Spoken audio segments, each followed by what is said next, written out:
You ready, Nick? Let's get him. Play my song. Play my motherfucking song. Dre on the beats. Just starting our day, and it's already late. Turn me up. Seems like there is enough hours in the day. Truck drivers, Now the traffic is make sure y'all buckle up. Get that product there on time. And tune into the Dribble. About to take this ride down the highway, man. What up? Tomorrow begins another work week. First complete business week of February. Let's get it in. Now I'm done here. I went on a motherfucking run here. Blood, sweat, and tears, gully, all these years chasing it. Suckers kill my man and they gon' pay for it. $1 million talent, I can't play with it. Gotta travel where I'm loved. Pocket full of blues. Okay. Like I'm reppin' cuz. Reppin' cuz. Shout out to Big Ooh. Pillmatic 2 on the way. We working. This second installment of Pillmatic has been a lot more tedious than the first one. I was talking to P.A. Dre last night for an hour on FaceTime, and I told him, I said, nigga, you the reason we in this situation. You set the bar so fucking high and shit. So, shout out to Dre, man. We trying to get these songs in, man. We got about 4 more we need to get, and we're going to deliver it to you, man, right here in this first quarter of 2024. Shout out to the New York Knicks and everybody that's watching the NBA. The New York Knicks is one of the top stories in the league. Jalen Brunson is going buck wild, man. And today, I don't know if it was a stunt or he was just acknowledging the Knicks, but LeBron James tweeted a Statue of Liberty. And the internet went crazy. A lot of speculation going on. If he feel like he want to leave LA and go to New York to close out his career or whatever, I ain't got no problem with that, man. He's been a great service to the Lakers, man. They failed to put people around him, man, that could establish a dynamic team, and it has to be some type of issue within the organization, because Russell Westbrook, who they tried to blame a lot of shit on, he went on to the Clippers, and the Clippers is number 3 in the West. They doing great. He's playing wonderful. Like, that's all you see is Westbrook highlights these days. People try to forget about how he was just treated, forced into a lot of uncomfortable positions in the last few seasons, but, he done made it through it. Anyway, the internet is really, really something, man. My life is really, really something, man. I be heavy as the head to wear the crown, man. I be going through it, man, but I gotta stay in shape, man, so I can carry this load, man. I got a lot of things going on. As you all know, y'all who follow the platform, I went out to Oakland to play in Mr. Fab's celebrity basketball game out there at Oakland Tech. I had a wonderful time. I did my thing. Had a great time at Oakland, man. I love Oakland and shit, man. Oakland has a fucking problem. Oakland has a problem, a serious problem. They got to hustle. This is their form of hustling out there. It's called BIPPING. And they busting windows, man, with this silent gadget, man. And they bust your windows and take your bags and shit out the cars and shit like that. I didn't know how big this shit was until I became a victim of it. Now, I had been warned about this shit prior, because I done been to Oakland a few times, and in recent years, recent months, I done been out there like 3 or 4 times, and every time I'm out there, niggas be tripping about parking, and niggas just be paranoid about where they leave their car at and parking and shit like that. It's this big thing, like, take everything out of the car. When you leave the car, take everything out. You know what I'm saying? Don't leave nothing, not a charger, no nothing, man, because they busting motherfuckers' windows to get in cars, man. You'll see, walking down the street, you'll see glass all up and down the concrete and shit. You'll see cars, nice cars, with their windows rolled down. That's a defense mechanism that people are using and shit. They just roll their windows down and don't have nothing in the car, so you can see ain't nothing in the car, so you don't have to bust they fucking windows and shit. I guess they big on going after foreign cars, of course, luxury cars, and cars that look to be rentals, because a lot of people, I'm being told this, a lot of people come to Northern California to buy drugs and shit, to buy weed and shit like that. And niggas be having niggas come out there and get hotels and be having large sums of money and be having them in cars and shit like that. And I'm told the niggas is out there getting rich. There's niggas who up off bipping. This is their thing and shit. To me, it's like some juvenile shit, some shit that I probably was involved with when I was like about 14 or some shit. I don't knock nobody, man, for what they do to make ends meet. Only the real can relate to shit a hungry man to try. It was a traumatizing experience, I ain't gonna lie, because it happened in close proximity of us. We was right in the restaurant and the whip was right outside, and we was somewhat warned by the proprietor, the dude to run the restaurant and shit, you know what I'm saying? The parking lot was packed. It was, you know where to park in the parking lot, but you could park out on the street, like right on the other side of this parking lot. It's still right in front of the establishment. On the East Coast, this would have been a regular great parking spot. But as soon as we literally stepped away from the car, now I went in the restaurant and on a table right next to the salt and pepper shakers, they got this little ass sign that says, "We've been experiencing a rash of break-ins, take everything out your car, da da da da da." It's people sitting in this motherfucking restaurant with their luggage and shit like that. You know what I'm saying? And it's people sitting in there with their luggage, and this dude, he's got these little ass signs explaining this shit. So I go out and I move the car. It was parked down the street from the restaurant. We could still kind of see it, but it was parked down the street from the restaurant. I went in, got in it, and pulled it back and parked it more closer to the restaurant. And I'm thinking, they staking out these joints. They seeing me moving. They seeing my activity with this car and shit. They like, he got something in that. You know what I'm saying? Because the way he's moving it around, like he trying to stop us from getting that shit. And I probably drew attention to it. Make a long story short, went in the restaurant, wasn't 2-3 minutes, and these ladies walked up and said, "Hey, is that was your car? They just bust your, they got your bags and shit." Like, and they snatched a MacBook, computer bag with some shit in there. They grabbed one of my man's, bags and shit. It was full of clothes and shit. You know what I mean? Gucci slides, mostly clothes and shit, and a couple of watches and shit. You know what I'm saying? Not nothing really crazy and expensive. One was a Movado, one was a Gucci watch. Whatever the case, it belonged to us and shit.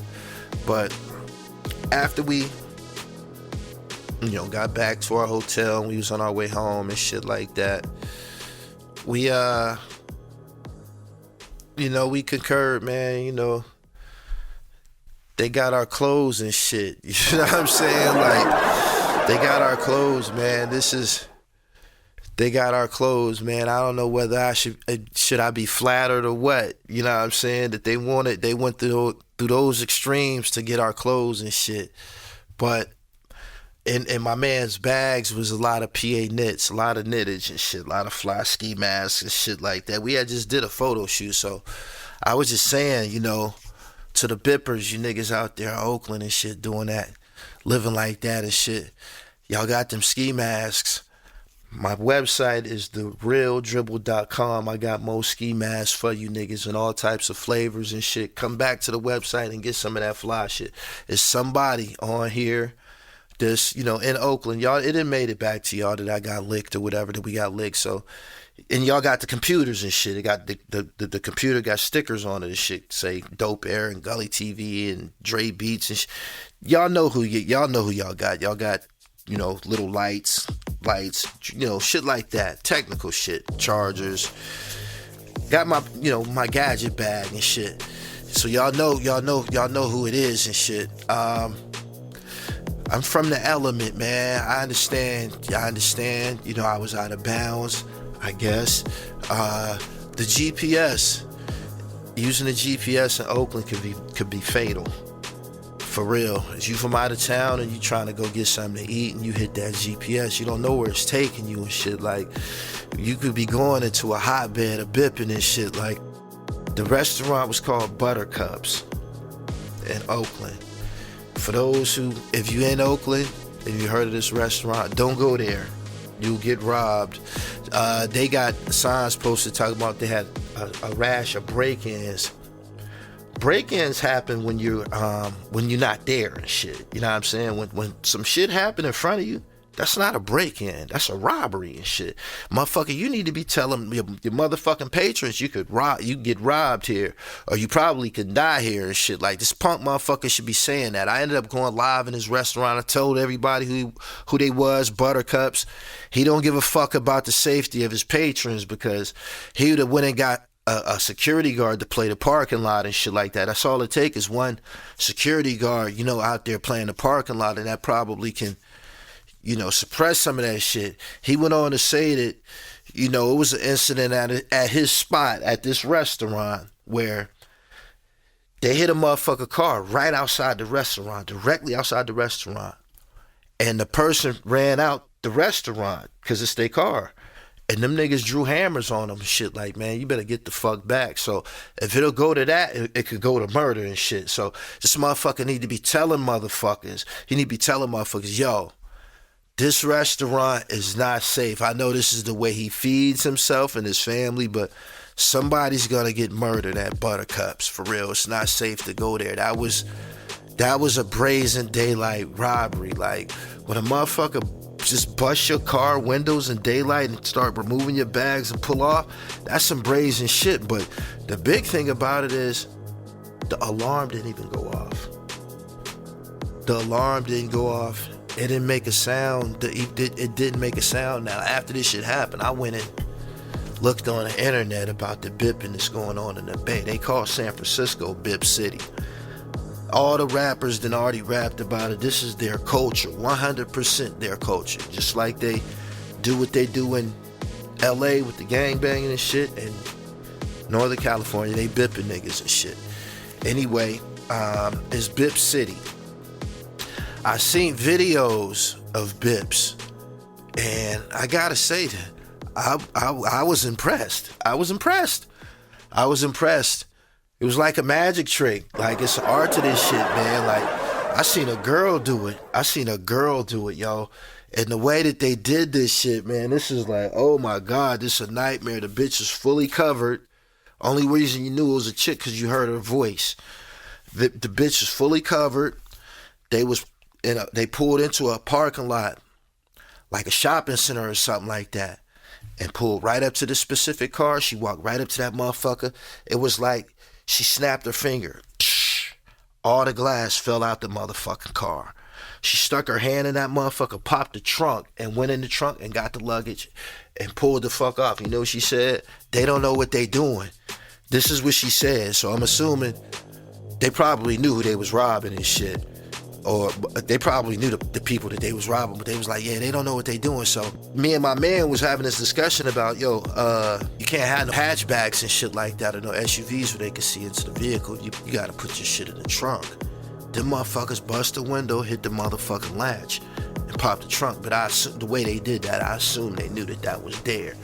But I seen a whole lot of bipping going on, man, online, man. This shit is crazy. It's crazy, man. This is an epidemic.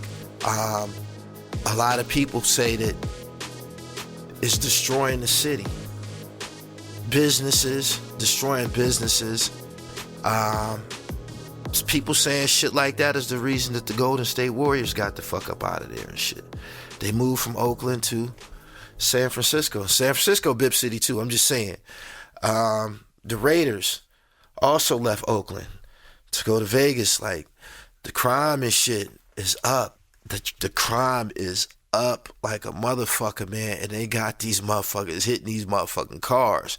Now, this shit happened to me, and I'm a nigga. You know we don't got no rights in the United States. We told the motherfucker at the restaurant to call the police. We called the police because we got to report. It's a rental. They bust a rental. We got to get a police report. All of this shit. He said, man, the police not going to come. He said, you might be here 2 hours waiting on them. I'm just telling you that now. I'm like, you serious? There's other people at the restaurant like, yeah, he's serious and shit. Because they done been bit before at some point in the city and shit. You know what I'm saying? It's too many of them for the police to cover. Because I don't know what type of grade criminal grade it is. I don't know if whether it's a felony or a misdemeanor. I don't know what the grade is, but the way motherfuckers doing it is like it ain't no penalty, and they need to increase the penalty. Like I said, I understand what go on in the streets, and I even understand the BIP, but the way that people do that shit, man, they just taking your shit. You know what I'm saying? That don't feel good and shit. That's a violation. The first thing I wanted to do was hurt somebody and shit. You know what I'm saying? Like I wanted, and I only lost a MacBook. A MacBook I got out the streets at that. The probably was, ain't no telling where it came from and shit. You know what I'm saying? So I understand these things and shit. My man, lost a lot of clothes and shit. We came to the conclusion like, man, that shit could have been worse, man. Motherfucker could have lost their life and shit like that. Like we don't know whether them niggas is following us. You know what I mean? I went out there to a celebrity basketball game. I'm posting pictures. We got the Benz rental. I'm posting pictures. Like, it's a vacation to me. I ain't even come out there to film nobody. I came out there to play basketball. I came out there to eat and play basketball and chill. And that's where my mind frame was at. I wasn't on no extra paranoia defense shit, but I didn't know that this is what is required, man. I didn't know that, and it's fucked up because even if they mistakenly hit your shit, assume something in your shit, hit your shit, your window's still busted. Fucking window is busted, man. We had to drive back to the airport, glass all in the seats, glass all through this motherfucker.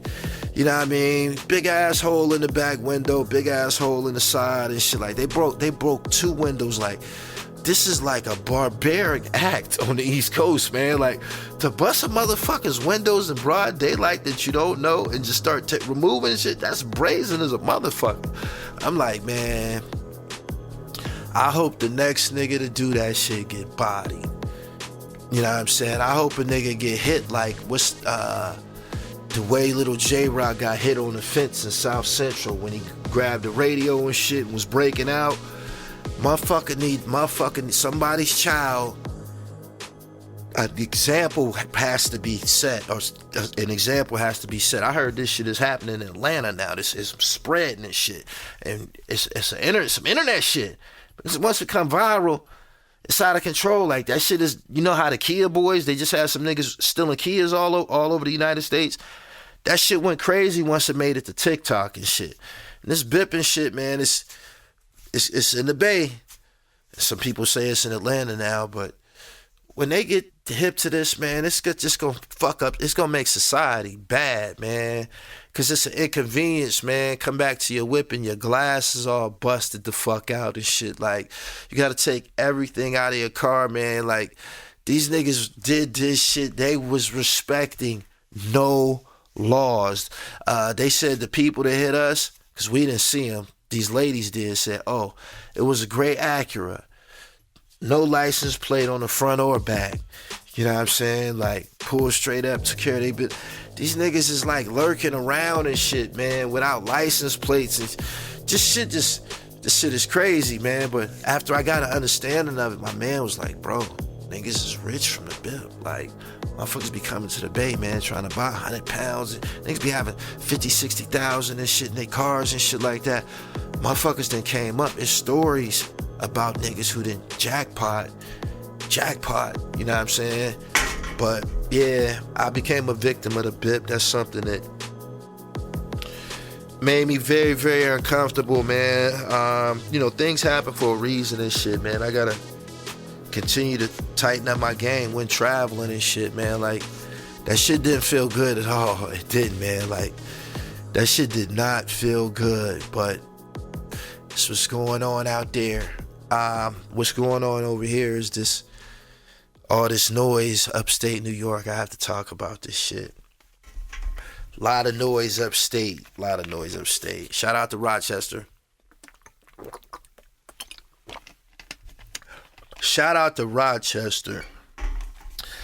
So much I can say about what's going on right now. I'm going to just go back and let people know that this shit been going on for a minute. About 5 years. It has. I remember I think back to the first time I interviewed Green Double in Rochester, in a studio. Now no, this is the second time. First time I interviewed Spesh, Class Murder, and Green Double in their original, I believe, Trust Gang studio. This is like a compound. Like they had the greatest facility, man. Lounge, kitchen, dope ass booth, man. Expensive ass gold microphone, and a duplication center room. A room where all the duplication was, man. Had, you know, the CD pressing towers, man, all along the wall. Like, I went there. I interviewed them there. Boom. I don't know that their issues probably was going on then, but they all showed up. Green Double went to jail. Green Double came home. Boom. When he come home, I went to interview him in Rochester. Now, of course, if I'm coming to the Rock, I'm gonna tell Spesh. Hit him on my way on the highway, like, yo, I'm on my way to your town. I'll be there in like an hour or something like that. I was around Buff. Be there in like an hour or something. He like, I bet, what you coming to do and shit? I'm like, I'm coming to interview Green Double and shit. He like, oh, word? Okay, that's what's up. Boom, I catch up with you. Now, when I get there to interview Green Double, I didn't know that Spesh is gonna be there. When I was pulling up into the parking lot, Spesh and Black G's was pulling off in a truck. He had nodded me like, yo, what up? Green came to the door and let me in. Now, in this building, there was a couple of studios, possibly 3, but definitely 2 rooms. And when I got in there, they were separated. Which was strange to me because they both was present. Like, after Spesh and them pulled off, they came back within 5 minutes. So Spesh is in the building. He came in the hallway and said something to me and shit. Boom. I'm taking care of my business with Green Double and shit. And I just could feel, you know, that it was like some separatism and shit. Like, it was some other niggas that was there that day, Mr. Pour Up, a couple other engineers and shit like that. And in the next room was Spesh and Black G's.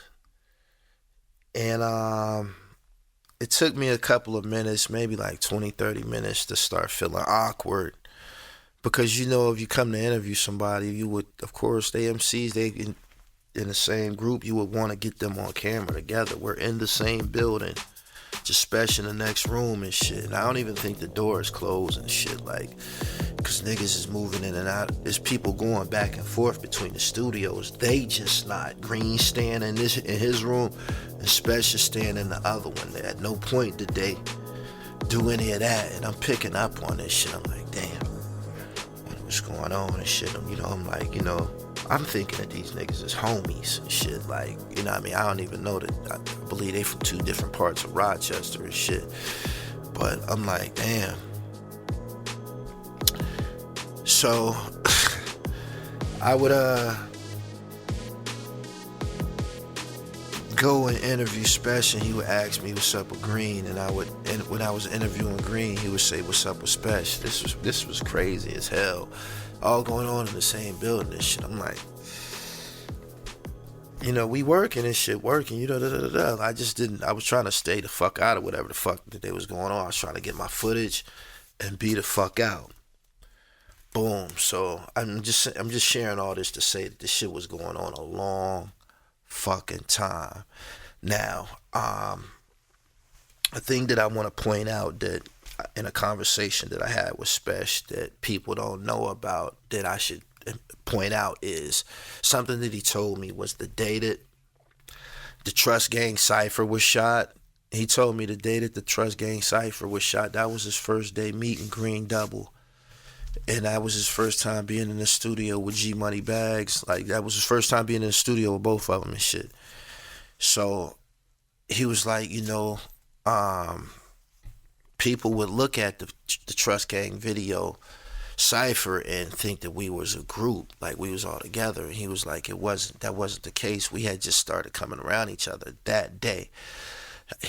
I'm like, word? He was like, yeah. He said, you know, niggas is saying trust, and, you know, Trust Gang, and they freestyles and shit, so it looked like we all together and shit. I'm like, oh, okay, I get that. Boom. For whatever reason, well, I know the reason, I'm just not gonna say it and shit. Spesh chose not to, I believe, do any music with Green Double any further after he came home. Not long after he came home or something like that. After he came home, it was never the same.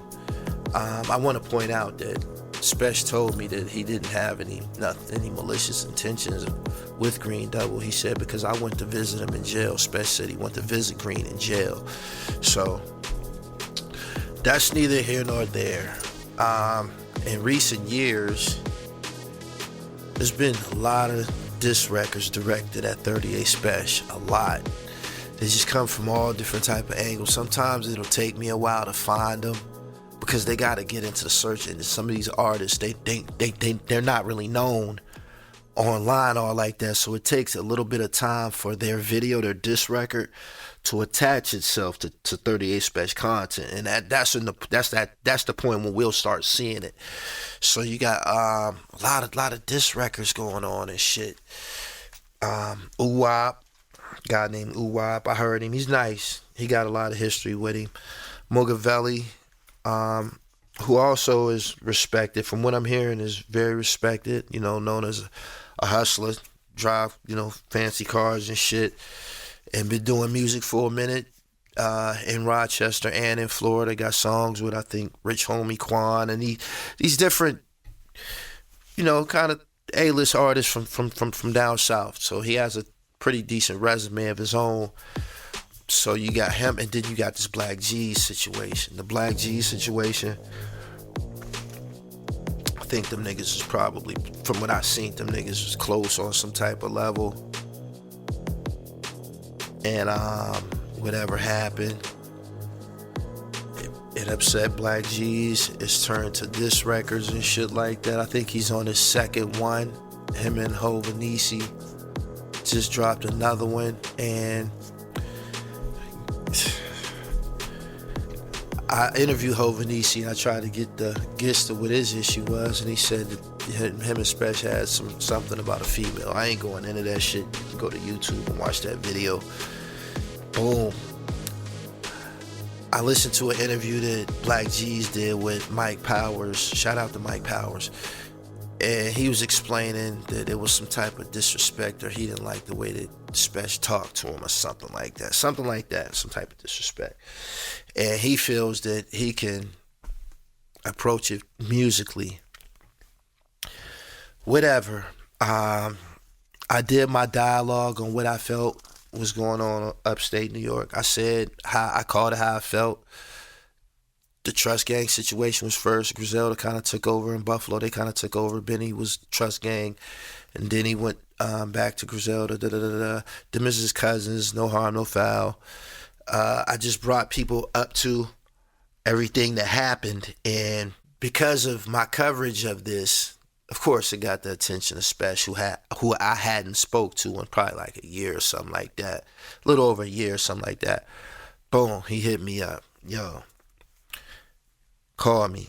Calling, same number. I have a new phone, but when I typed it in, it was in my contacts, the same number. Hit him up. What's up? We have a conversation. He fill in the details of some things that went down in his Mercedes when his friend Clip was killed, and he, you know, showed me some pictures of Clip and Dub, and I was introduced to this story about this issue between some guys called the Thurston Zoo and M.A., the Mafia Assassins. And these guys are young. This shit kind of go on in every city. Like this age that they was bugging out at, that's kind of like the age when niggas start going nuts. This shit started at a girls' Sweet 16 party where a guy, I believe his name was Tyrone Members, was allegedly punched in the face and knocked to the ground, and he just went ballistic after that. He's the one that is responsible or he went to trial for the murder of Spesh's friend Clip. But they had an ongoing issue, I guess, between Thurston and MA. That's like, I guess that's basically Thurston Ave versus Chila Ave. Boom, the Young Boys is on. A lot of wild shit, man. I was enlightened on, and I had to, once I had the conversation with Spesh, I was able to go on the internet and start Googling people's names and finding out what happened and shit like that. And I was like, wow, these young motherfuckers is doing all this shit, man. And Spesh's name is attached to this shit. This is a case where that people are implying that Spesh told in this case. I was explaining to Spesh like the diss records and all of this shit is gonna continue, you know, about the, you know, these snitch rumors and shit is gonna continue until you address it. He's never said nothing about, he's rapped about it, but he never said anything about his friend Clip's murder publicly. So boom, we set it up. Our agreement to do this little brief 17-minute interview was that that's all we were going to talk about was this murder case. And we weren't going to talk about the guys that dissed him. He didn't want to give no light to any rappers. So for the people who in my comments were saying, yo, this interview wasn't this, he didn't ask the right questions, we agreed. You know what I'm saying? We did a verbal NDA. We agreed not to discuss certain things, and that was his prerogative to set those stipulations for the interview, because at the end of the day, he didn't have to do it. Boom. He got on there. He explained the situation. He gave the name of his friend who was killed in the back seat. He gave the name of the guy who killed him in Blue Trial. He said whether this guy is dead or alive, they can get this paperwork. Now, I guess there was people saying that only reason that they don't have paperwork on 38 Spesh is because Tyrone members ended up dying in jail of cancer. And that was I guess that was their explanation. But if somebody passes away, their criminal record, you can still retrieve them docket numbers. You can find criminal record on docket. You can go find John Gotti old cases and shit. He's been dead forever. You know, you can go find John Dillinger. Like you can find it and shit. As of right now, nobody has came forward ever with any documents saying that Spesh did any telling. Now, some of these people are trying to say that this telling happened in the precinct. That still would be mentioned somewhere in the investigation. Motion for discovery. You should be able to find out if there were statements given and shit like that. Like, that should be in there. That should be in there somewhere, and ain't nobody been able to retrieve this shit. And at the end of the day, like he said, if these niggas had some paperwork on me, they would have been had that shit. They would have been posted that shit. These niggas hate me, man. That shit would have been out. You know what I'm saying? And I have to agree with that shit. Like, same shit with me. Motherfuckers tried to put a homosexual tag on me in my birthplace. I'm too big of a deal for some shit like that to be concealed. That shit would have been out. You know what I'm saying? So say that shit, y'all who be pushing that. But anyway, boom. We did the interview. During this interview, he gave us the year that it happened. He gave us the names of the participants. I ended up going and Googling certain shit, and I found it for myself. The shit that I read was the shooter, Tyrone Members, was identified by a lady who seen him with a shotgun. You know what I'm saying? And, you have people saying that, Spesh did this like this, and we don't have any documents to substantiate this shit. Like the same with Haitian Jack, we don't have any documents to substantiate this shit. And people can say, well, CI this and see. He's not a CI in this instance. His name is Justin Harrell. He said his name. He said you can go look all of this shit up. You know what I'm saying? And he said that you could, I guess, find that he was interrogated for a specific amount of time. And according to him, he didn't say anything. But That's something that's going haywire online. Spesh's rebuttal was, these are just a bunch of failed rappers, niggas who done failed in life, who they just mad that Spesh's rebuttal, some people could say it was invasive, because whenever niggas get on the hot seat, they start talking about money and shit like that. And people left the interview feeling that they didn't get what they came for. Maybe in the near future, something else will transpire where he will speak about certain things, but as of right now, nothing. A lot of people want to know what's going on between him and Ito. I've seen in my comments that some of this stuff that's going on with Black G's has something to do with Spesh disrespecting Ito or saying something to Ito. I don't know, but we seeing Ito appear in these diss record videos, so that explains where he's at with it, and that's kind of the tail of the tape in Rochester right now. At the end of the day, I think it's 200, 300,000 people in Rochester, 200,000, 250,000, something like that. It's too many hot niggas in that city, man, musically. It's too many hot niggas. It is. Per capita, it's a lot of hot MCs up there, and everybody want the title. Spesh kind of beat people to the spotlight in regards to being a representative of the city. He kind of beat people to the spotlight through hard work. There was people before him. A guy named P.A. Knit was somebody that was named. Like, Rochester has had rappers, you know what I mean, before all of these guys. But Spesh was somebody through work with Green Lantern and industry work, industry features, moving around, was able to establish himself as the face of Rochester. And a lot of people might not agree with that shit and might not agree with the perception, you know what I'm saying, with outsiders' perception of Rochester, because when you get there, it's a whole bunch of motherfucking ballers up there. It's a whole bunch of gunmen up there. It's a whole bunch of hooligans up there. A whole bunch of stick-up niggas, a whole bunch of niggas that'll body you.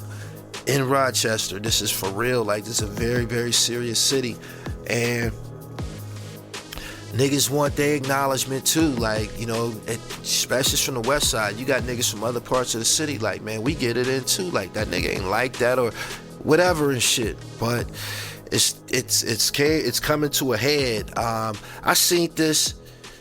It was just under the surface, man. But I interviewed a lot of relevant rappers from Rochester, a lot of them, and they make similar music, similar style music, rap about similar topics, similar lifestyle, similar landscape. And when you see that the Cloths don't have no music with somebody like 38 Spesh and they in the same city, there has to be some type of discord. There has to be some type of disconnect. It's too obvious. The city is only so big. The Cloth making noise. You know what I'm saying? Trust Gang, Spesh making noise. Ito making noise. You start seeing who not working. You know, Green Double, he don't have no album out. Him and Mugavelli have put out some material. Green Double has freestyles. He's a part of the Rochester noise. You dig what I'm saying? And I stand by my statement that I said. I said that Ransom ain't no nicer than Green Double as far as skills and shit. Whatever Ransom can do, Green Double can do. And I stand by that. I really, really mean that. But yeah, that's an inferno that's been going on upstate New York. The rest of the world is paying attention to them. This might, again, work out in their favor because they staying in the spotlight, that's for sure. They staying in the spotlight. This story isn't over. People want to know what happened to Class Murder. We asked 38 Spesh the history of Trust Gang, and he told us that it was a record label that him and Class started together. But you don't see Class much no more. We just want to know what's going on. There was a lot of things said in Black G's diss record about some of 38 Spesh's business relationships and his business practices and some of his morals and shit like that. We want to know. We want to know about some of these things. There was things that were said. You know what I'm saying? There was things that were said, and hey, aside from that, Benzino and Eminem been at it since the 90s and shit. Benzino has re-released all of them racist music. That music Eminem is finished. Benzino finished him this time. There's nothing he can do to continue this campaign. He don't have to. He's rich. Pretty sure he could live off the residuals of everything he's done. He did his thing. And he put out some good music and shit. Renegade, that was Hove's song. Stan, that was Flawless, that's his song. And he has others and shit. But he just wasn't who they tried to make him out to be in the black community and shit. At the cool table. You know what I'm saying? Like, and this isn't a racial stance because we accept dope. We accepted MC Search with his high top fade, doing the Running Man, dancing and shit like that. We accepted that shit because it was authentically dope. If it's dope, this is about sound. Hip hop is about sound and shit. If it sound dope, if we can diddy bop to it, we fucking with it. Eminem never had no diddy bop. He never had no soul. Even if he tries, and even if he tries to rebuttal Benzino, he gonna pick a whack beat. He gonna pick a whack beat. Benzino's Rap Elvis will go down as the most dynamic Eminem diss in the history of hip hop. Nobody ever did it like that. It's a lot of speculation that he used ghostwriters because Benzino ain't never rapped like that, but he performed the fuck out of it, and he got the job done. So as far as I'm concerned, and a lot of other people that listen to Gully TV, Benzino is winning that whole situation. That's all I got, man. I'm trying to get my dribble right, man. I'm trying to continue to change my ways, man. I owe some reverence to some people who helped me get here, and I don't never want to misfire in regard to that. You know what I'm saying? I ain't perfect. I strive to be. Believe that. You know what I'm saying? But this shit gonna continue, man. Make sure y'all go to my website and get some knittage. The PA Knits is like the biggest shit going on in the United States fashion-wise, man. You see my knittage everywhere. It started with hats. I got bathing suits. I sold my first sweater combo today. I got sweaters. I got bathing suits. I got scarves. I got sarongs. I got shit for the rosters. I got dread joints for the rosters. I got headbands. I got kids hats. I got bucket hats. I got all type of exotic yarns, designer yarns, juicy couture. I took this shit to places that people didn't expect, and I didn't expect either. You never know what God got in store for you. That's what makes suicide so wrong. You know what I'm saying? Because in your worst moment, you don't know where God gonna take you. You know what I'm saying? In the next moment and shit, we gotta stick around and shit. I hope I didn't offend anybody with that, but this is the dribble, man, and I have to be transparent. Shout out to Mr. Fab. I had a wonderful time at your event, Fab Week. I'll be back out there again next year. Ricky Antonio, you got a nice little game. Ricky Antonio is a comedian, nice little game. He was an MVP. We lost in overtime. I had a good game. I had a good time, man. I wore a jersey again. I just feel great. You know what I'm saying? It meant a lot to me. My man Russ came and see me play. And anybody that's listening, I told my man this the other day. He seen pictures of me and shit. You know what I mean? Like, damn, man, you taking this ball shit serious again, huh? I told him, I said, B. I said, man, I'm a ball player, man. I said, God put us here for a purpose. We got to live that purpose and shit.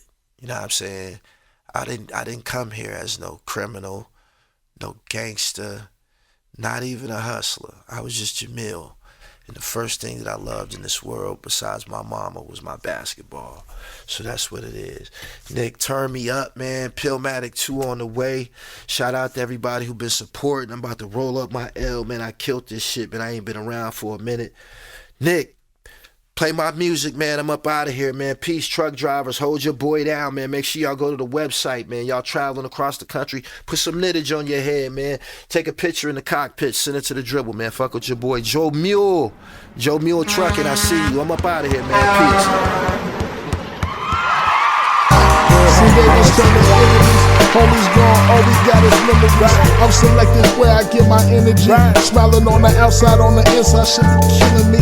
Knowing that the love fake, that's why I keep it still with me. Riding with the ceiling crack, boy, I did it big, no gorilla black. I'm still in the trenches where the killers at, trying to give them hope. The hallway smell like coke. The kids walk from school and see the junkies not off dope.